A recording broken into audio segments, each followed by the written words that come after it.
Para sahabat, Bu, ini Nabi sama sahabat lagi ada pengajian ya. Nabi lagi tausiah, di sahabat lagi dengerin. Kemudian tiba-tiba Nabi ngasih isyarat ya. Di majelis itu Nabi ngasih apa? Isyarat. Apa kata Nabi? Nanti akan ada yang datang ke majelis ini, dialah ciri-ciri penghuni sorga, kata Nabi ya. Sahabat Nabi yang lain haus. Mereka walaupun sudah hebat, tapi mereka ini haus ilmu. Mereka haus amalia, mereka sudah hebat, mereka sudah mulia, mereka sudah luar biasa, tapi mereka tetap haus ingin mendapatkan kemuliaan lagi dari Allah Subhanahu. Itulah bedanya sahabat. Mereka nggak sombong, mereka sudah hebat tapi tidak sombong. Mereka duduk sama Nabi, mereka sholat bersama Nabi, mereka berjuang ikut Nabi, tapi mereka selalu haus dengan ilmu. Ketika syarat itu datang, isyarat itu, maka mereka semua para sahabat nungguin. Siapa sih yang kira-kira datang ke majelis ini? Ditungguin tuh. Nggak taunya masuklah salah satu sahabat. Bukan sahabat hebat seperti Sayyidina Abu Bakar, bukan. Sayyidina Umar, bukan. Sayyidina Utsman, bukan. Sayyidina Ali, bukan. Sahabat ini sahabat biasa. Masuk ke dalam majelis tersebut. Inilah yang dinanti-nantikan oleh sahabat-sahabat yang lain. Ternyata sahabat ini bernama Abdullah bin Salam. Siapa namanya? Abdullah bin Salam. Namanya sahabat ini Abdullah bin Salam. Tulis Bu ya, supaya ingat, supaya cerita ini bisa kita masukkan dalam kehidupan kita sehari-hari. Amin. Berbondong-bondong para sahabat mendatangi Abdullah bin Salam. Ya Abdullah, kau punya apa? Ajarkan sama kami. Baru saja tadi Nabi mengatakan engkau inilah ciri-ciri penghuni sorga. Memang kau punya amal apa? Kata dia, aku gak punya apa-apa, sama seperti kalian. Kalian majelis ikut Nabi, aku ikut. Kalian sholat berjamaah dengan Nabi, aku juga ikut. Sama, nggak ada yang spesial. Nggak mungkin, kata sahabat. Pasti ada sesuatu yang memang kau pegang seumur hidupmu. Maka dia berpikir, oh emang ada, kata dia. Ada dua amaliyah. Ada berapa? Dua amaliyah, dua amalan, dua perbuatan ini. Inilah yang menjadi kebanggaanku.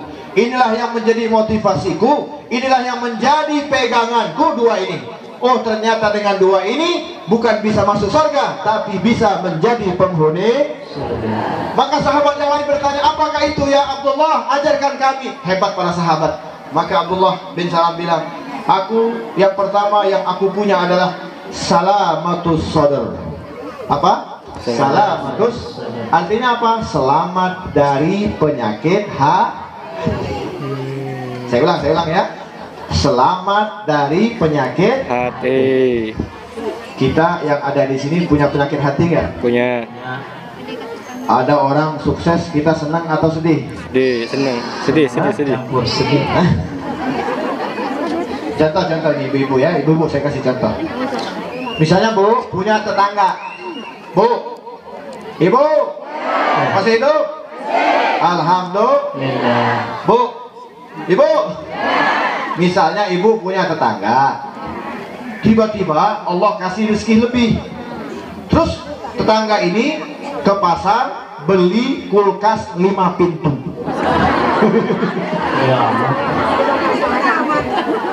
Saking lebih duitnya tadi, dia nggak mau sama dengan orang lain. Dia cari kulkas 5 pintu, nggak ada, dia pesen. Begitu nyampe kulkas 5 pintu, kita sebagai tetangga bahagia tidak? Enggak. Senang tidak? Enggak. Jujur bahagia tidak? Enggak. Senang tidak? Enggak. Maka tetangga bilang, Bu, mampir ke rumah. Oh, kita semuanya lihat ada 5 pintu. Wah, buka 1, buka 2. Di depan dia senang nggak? Senang. Bahagia nggak? Bahagia. Begitu pulang ke rumah, panas tiris.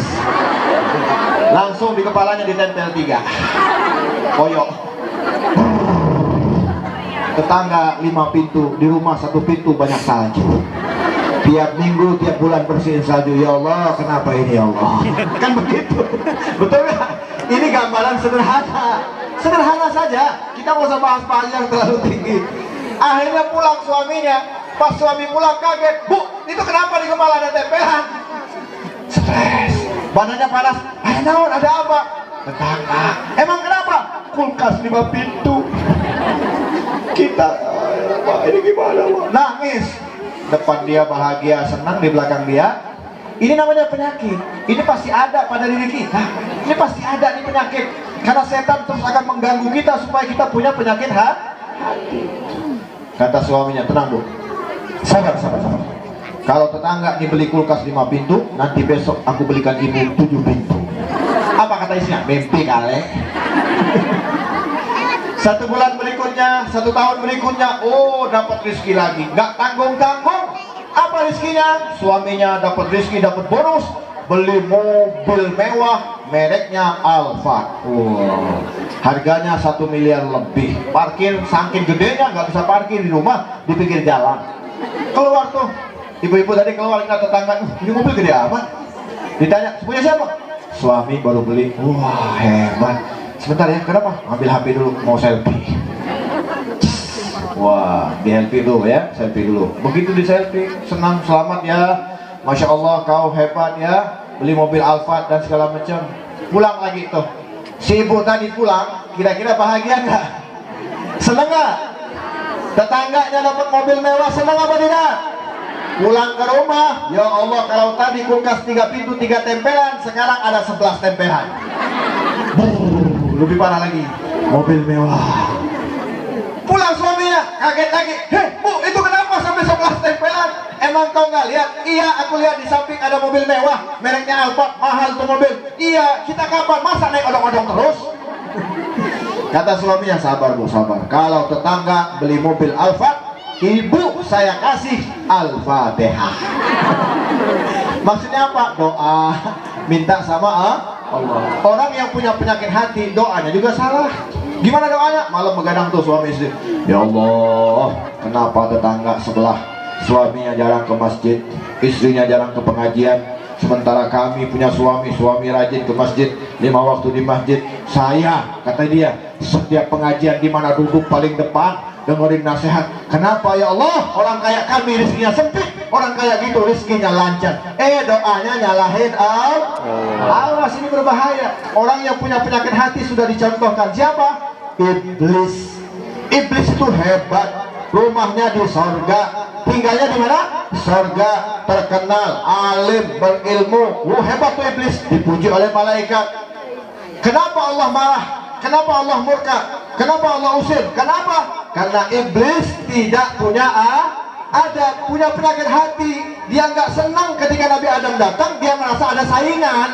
Yang selama ini aku dipuji-puji oleh malaikat, gara-gara ada Nabi Adam, Allah perintahkan semua makhluk sujud kecuali iblis. Dia mengaku, ngapain sujud sama Adam? Aku mulia dari api, Adam dari tanah. Akhirnya gara-gara punya penyakit hati, diusir oleh Allah Subhanahu wa ta'ala. Pelajaran dari kita, yang mudah tinggal di sorga saja, yang tempatnya di sorga, yang rumahnya di sorga, yang terkenal alim, yang terkenal ahli ibadah saja, bisa Allah pindahkan masuk ke sorga. Apalagi recehan gaya kita, betul nggak? Maka dari itu jaga hati kita, bersihkan hati kita. Nggak usah ngurusin orang lain, urusin pribadi kita, urusin keluarga kita, urusin anak kita. Insya Allah dengan begitu kita pasti diselamatkan oleh Allah dan masuk ke dalam surga, menjadi penghuni surga.